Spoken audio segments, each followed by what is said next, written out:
যে ব্যক্তি সকাল বেলা তিনবার তেলাওয়াত করবে আউযু বিল্লাহিস সামিউল আলিম মিনাশ শাইতানির রাজিম, এরপরে সূরা হাশরের শেষ তিনটি আয়াত তেলাওয়াত করবে, রব্বুল আলামিন ওই ব্যক্তির জন্য ৭০,০০০ ফেরেশতা নিয়োগ দিবেন যারা সারা দিন ওই লোকের জন্য মাগফিরাতের দোয়া করবে।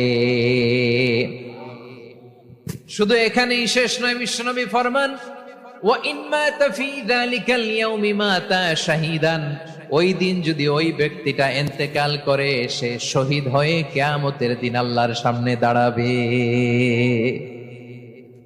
সকালবেলা যদি পড়েন তিনবার আউযু বিল্লাহিস সামিউল আলিম মিনাশ শাইতানির রাজিম তিনবার পড়ে সূরা হাশরের শেষ তিন আয়াত যদি তেলাওয়াত করেন, তাহলে আপনার জন্য আল্লাহ তাআলা ৭০,০০০ ফেরেশতা নিয়োগ করবে।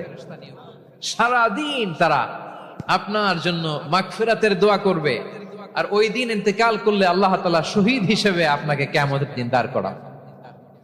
সুবহানাল্লাহ, এত আস্তে।